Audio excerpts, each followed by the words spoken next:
Details చూస్తే Secunderabad cantonment ఉప ఎన్నికకు డాక్టర్ టిఎన్ వంశాతిలక్ ను బీజేపీ అభ్యర్థిగా ప్రకటించింది. వంశాతిలక్ ప్రముఖ వైద్యుడు. అయితే సిట్టింగ్ ఎమ్మెల్యే లాస్యానందిన అకాల మరణంతో ఈ స్థానానికి ఉప ఎన్నిక జరుగుతుంది. కాంగ్రెస్ గత ఎన్నికల్లో బీజేపీ నుంచి పోటీ చేసి రెండో స్థానంలో నిలిచిన శ్రీ గణేష్ ను తమ అభ్యర్థిగా ప్రకటించింది. కొద్ది రోజుల క్రితమే శ్రీ గణేష్ కాంగ్రెస్ లో చేరారు. ఇక బీఆర్ఎస్ సింపతిని క్యాష్ చేసుకునే పనిలో భాగంగా సాయన రెండో కుమార్తె నివేదితను బరిలోకి దింపింది బీఆర్ఎస్ పార్టీ. గురూజీ రామ్ నారాయణ్ జీ ప్రపంచ ప్రఖ్యాత జ్యోతిష్యులు ఇప్పుడు మన హైదరాబాద్ లో ఎటువంటి సమస్యలకైనా తక్షణ పరిష్కారం చేయబడును. సంప్రదించండి 96651137 9000004357. ఇదే విషయంపై మరింత సమాచారం మా ఇన్పుట్ ఎడిటర్ శ్రీకాంత్ అందిస్తారు. శ్రీకాంత్ చెప్పండి. Varalakshmi, good morning.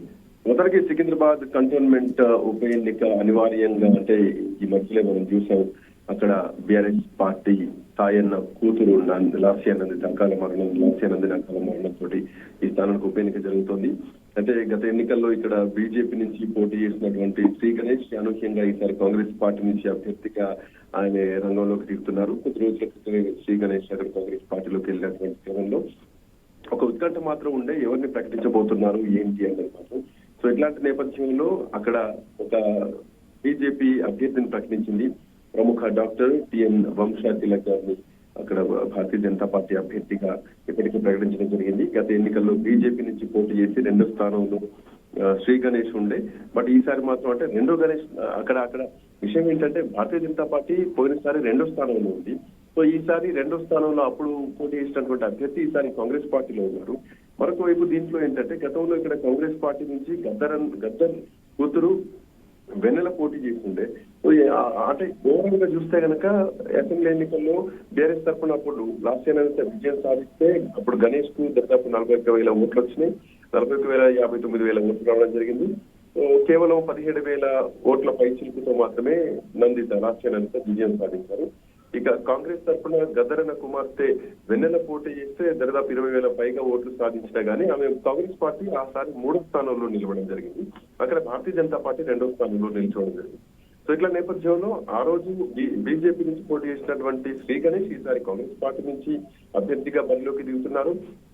మరోవైపు గద్దరన్న కూతురికి మరొకసారి అవకాశం ఇస్తుందేమో కాంగ్రెస్ పార్టీ అన్నటువంటి ఊహాగానాలు కూడా అప్పట్లో వినిపించగానే శ్రీ గణేష్ ఈసారి రెండో స్థానంలో గెలిచిన శ్రీ గణేష్ ఈసారి కాంగ్రెస్ పార్టీ గూటికి చేరేసరికి ఖచ్చితంగా ఈసారి మళ్ళీ శ్రీ గణేష్ కి అవకాశం ఇవ్వడం జరిగింది.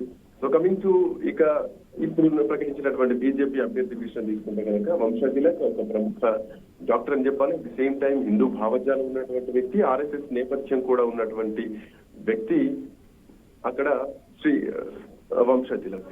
ఇట్లా నేపథ్యంలో ఒక హిందూ భావజాలం కూడా ఆర్ఎస్ఎస్ బ్యాక్గ్రౌండ్ కూడా వంశాతిలక్ ఉంది. సో ఆర్ఎస్ఎస్ బ్యాక్గ్రౌండ్ కలిసి వస్తున్నటువంటి క్రమంలో కూడా ఇప్పటికే భారతీయ జనతా పార్టీకి రెండో స్థానంలో నిలిచినటువంటి ఓటు బ్యాంక్ కూడా అక్కడ ఉంది. సో ఇట్లా నేపథ్యంలో ఖచ్చితంగా గెలుపు అవకాశాలు మాత్రం భారతీయ జనతా పార్టీ ఒక హోప్ మాత్రం పెట్టుకుందని చెప్పడంలో ఎట్లాంటి సందేహం లేదు. ఎందుకంటే అక్కడ పార్టీ బలంగా ఉంది. అట్ ది సేమ్ టైం అభ్యర్థి కూడా అధిష్టానానికి చాలా దగ్గర వ్యక్తి. సో ఇట్లా నేపథ్యంలో మరొక వైపు భారతీయ జనతా పార్టీ సాంప్రదాయ ఓటు బ్యాంక్ కూడా ఉంది. మొదటి ఎన్నికల్లో లాస్యానందిత కేవలం 20,000 ఓట్లతో గెలిచినా గానీ అక్కడ బీజేపీకి ఈసారి గెలుపు అవకాశాలు ఎక్కువగా ఉన్నాయని చెప్పేసి భారతీయ జనతా పార్టీ భావిస్తున్నటువంటి పరిస్థితి. సో ఏదేమైనా కానీ ఈసారి భారతీయ జనతా పార్టీ నుంచి అభ్యర్థిగా దిగుతున్నటువంటి వంశాతిలక్ ఖచ్చితంగా అంటే మనం కూడా మాట్లాడడం జరిగింది.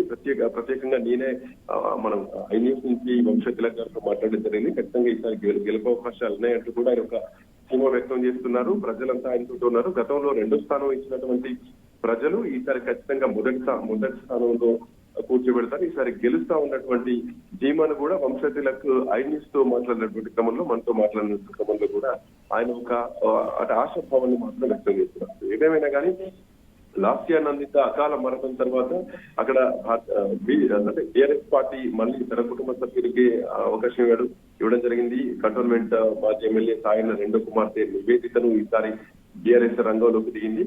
సో మరోవైపు కాంగ్రెస్ పార్టీ నుంచి శ్రీ గణేష్ ఉన్నారు. సో ఒక త్రిముఖ పోటీ. ఎందుకంటే బీజేపీ రెండో స్థానంలో ఉంది. బీజేపీ రెండో స్థానం ఉన్నప్పుడు పోటీ చేసినటువంటి వ్యక్తి ఈసారి కాంగ్రెస్ పార్టీలో ఉన్నారు. కాంగ్రెస్ పార్టీలో గతంలో గద్దరన్న కూతురు వెన్నెలకు అవకాశం ఇవ్వడం జరిగింది. సో ఈసారి కాంగ్రెస్ పార్టీ నుంచి గెలుస్తున్నటువంటి ధీమాన్ ఆయన ఉన్నారు. At the same time Bharatiya Janata party second place లో ఉంది. సో ఖచ్చితంగా ఈసారి మొదటి స్థానంలోకి వస్తామని చెప్పేసి బీజేపీ భావిస్తోంది. ఇంకొక వైపు బీఆర్ఎస్ పార్టీ సిట్టింగ్ స్థానం అటు కంటోన్మెంట్ సాయన్న సెంటిమెంట్ ఖచ్చితంగా కల్పిస్తుంది. సాయన్న తోటే ఉంటారు ప్రజలంతా, సాయన్న కుటుంబాలతోటే ఉంటారంటూ కూడా బీఆర్ఎస్ పార్టీ సమావేశం చేస్తుంది. సో ఇదే వేయగానే ఒక త్రిముఖ పోటీ మాత్రం ఈసారి కంటోన్మెంట్ లో మాత్రం చాలా బలంగా చూడబోతున్నాం. Right Srikanth, thank you.